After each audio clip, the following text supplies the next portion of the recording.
É isso aí, galera. Muitas das teorias, muitos dos modelos, muito do que a gente usa aqui na química é uma evolução histórica que começa do mais simples e vai para o mais complexo. Nessa nossa aula eu vou te apresentar os modelos do átomo para você conseguir entender e compreender um pouco mais. Eu me chamo Rodrigo Artuzzo e te convido. Bora aprender química?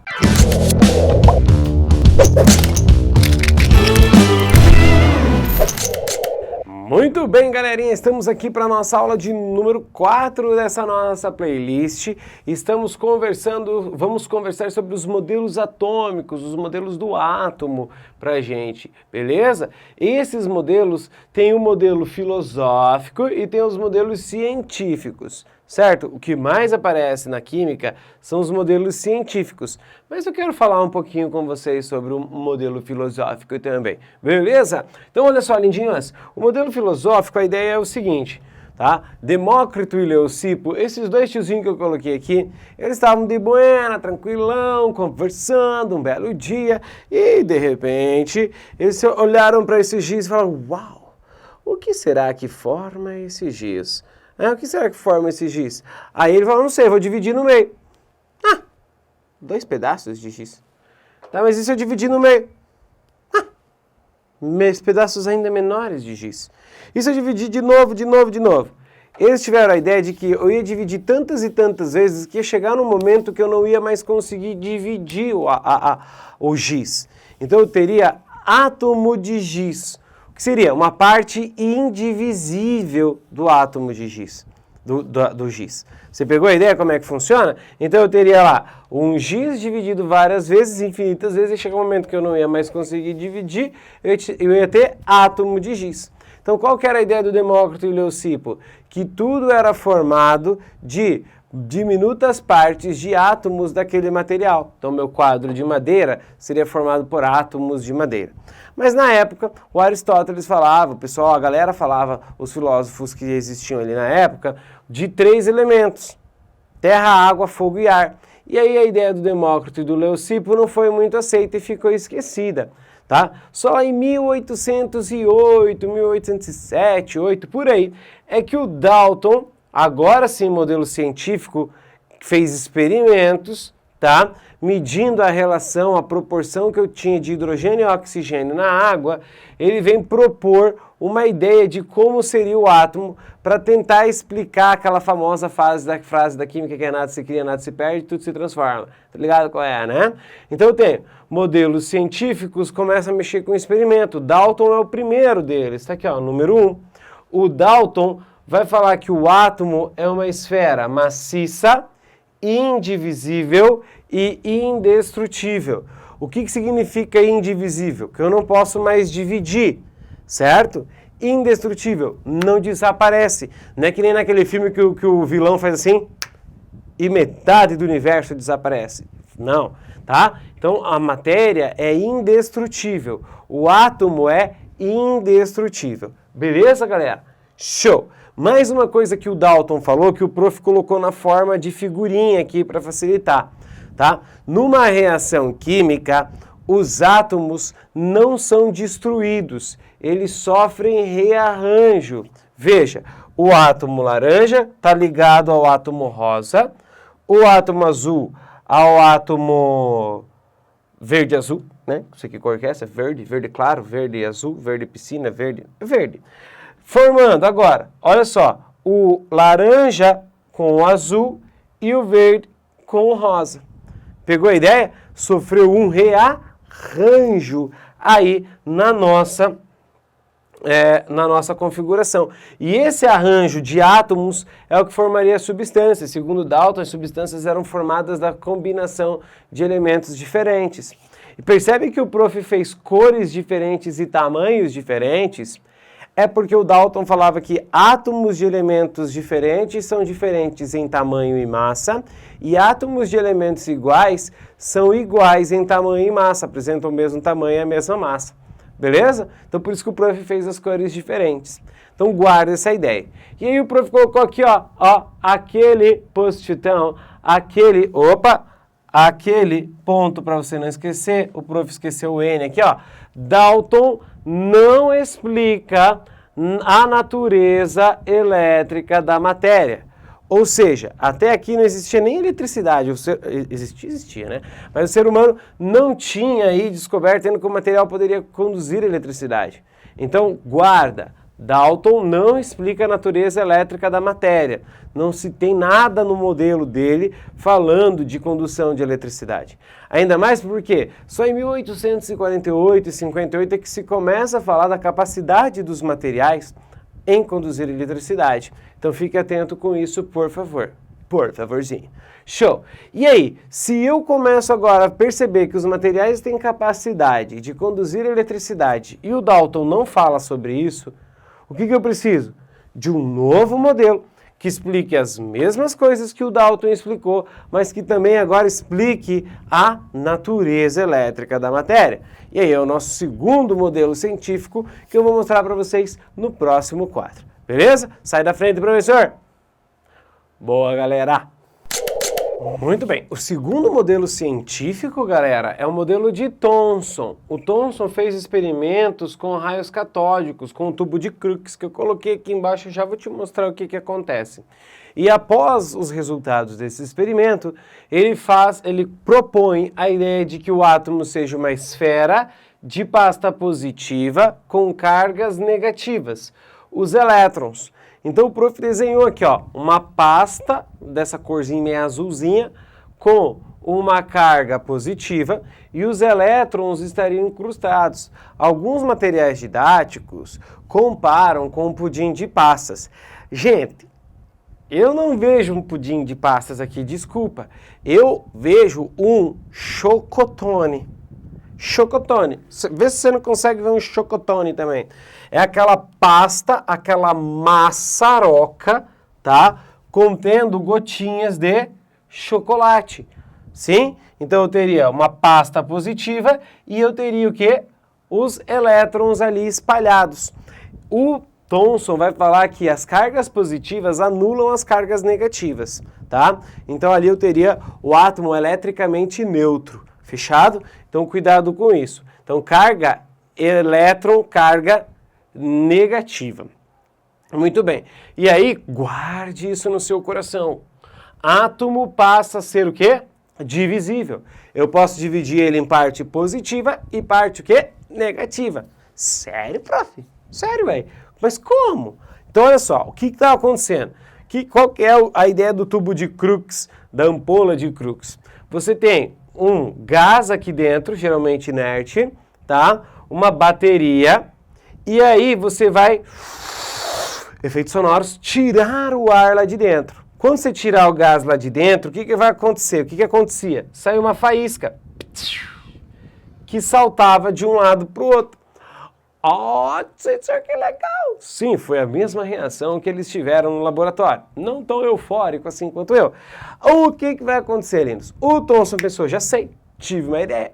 Vamos botar uma placa carregada positivamente de um lado, vamos colocar uma placa carregada negativamente do outro e vamos fazer o mesmo experimento, vamos repetir esse experimento.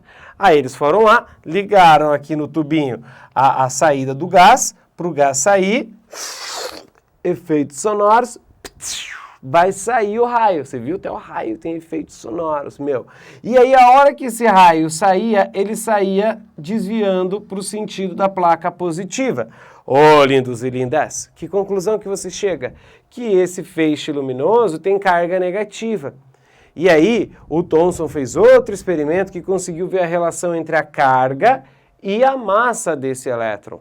Fechado? Então guarda isso. E é aí que ele vai propor essa ideia. Então o que é importante você lembrar do modelo de Thomson? O primeiro a falar do elétron, átomo passa a ser divisível, certo? Que os elétrons são cargas negativas que estariam grudadinhas aí nessa maçaroca de carga positiva que poderiam ser lançados caso eu fizesse aí uma perturbação. Beleza? Muito bem, galera do céu, a hora que esse cara propôs isso aqui, bum, a sociedade científica ficou louca, mano.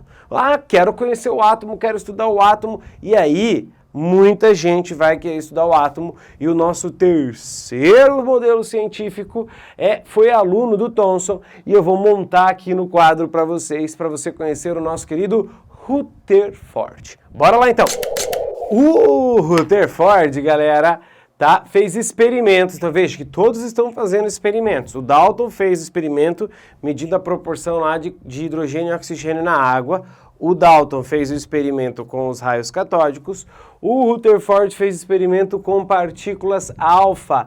Ele já sabia previamente que as partículas alfa tinham cargas positivas, tá?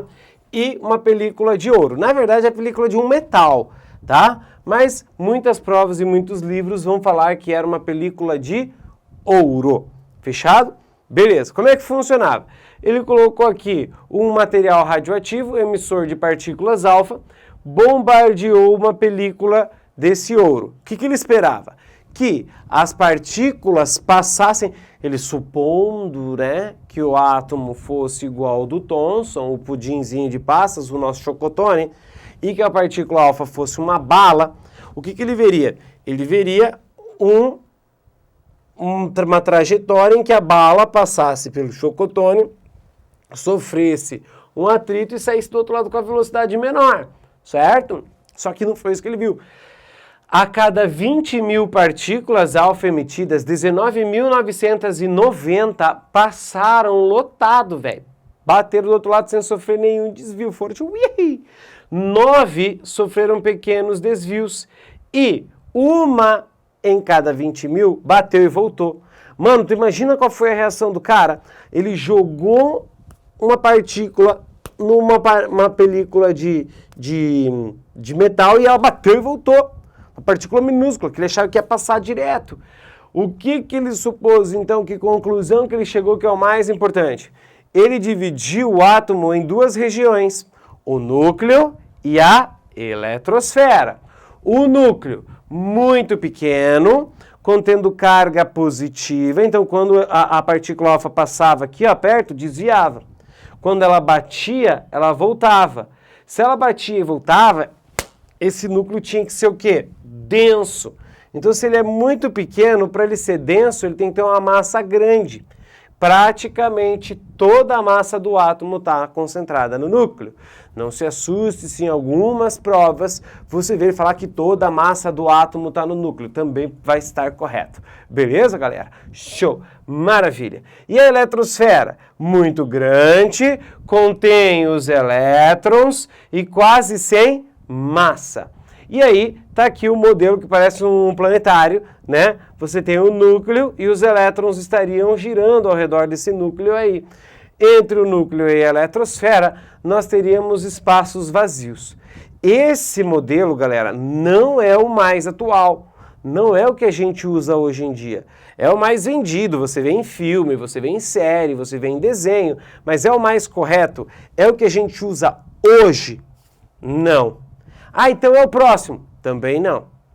Já vou te mostrar qual é o modelo que a gente usa hoje. Vou comentar sobre ele. Beleza, galera? Então, o terceiro modelo é o modelo de Rutherford.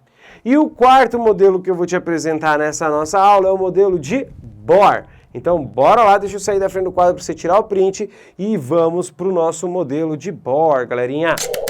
Bora lá então, galera, o quarto modelo científico nosso agora, o modelo de Bohr, também conhecido como Rutherford Bohr. Professor, é o mais atual? Não, o modelo mais atual é o modelo mecânico quântico. A gente não entra em maiores detalhes, a gente não se aprofunda mais, tá, galera? Então a gente vai conversar principalmente para as provas como Enem, vestibulares, a gente vai ficar aqui. Mas Bohr é o último? Não. É o modelo que a gente usa hoje? Não. Tá? A gente vê o modelo de Bohr em alguns acontecimentos hoje? Tá? Então, cuidado. O que vai dizer o modelo de Bohr? O que o Bohr fez, né? Ele fez cálculos. Cálculos são experimentos? São.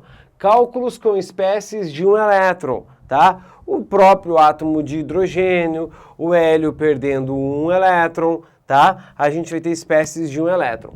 Após esses cálculos, ele percebeu que os elétrons estariam ocupando órbitas, tá? Ou níveis ou camadas, então pode aparecer como órbita, nível ou camada, mesma coisa. Circulares de energia definida. O que significa? Que o elétron está na sua camada, está no seu nível, com a sua energia. Algumas provas vão usar o termo estacionário, tá? Estacionário, tá ali.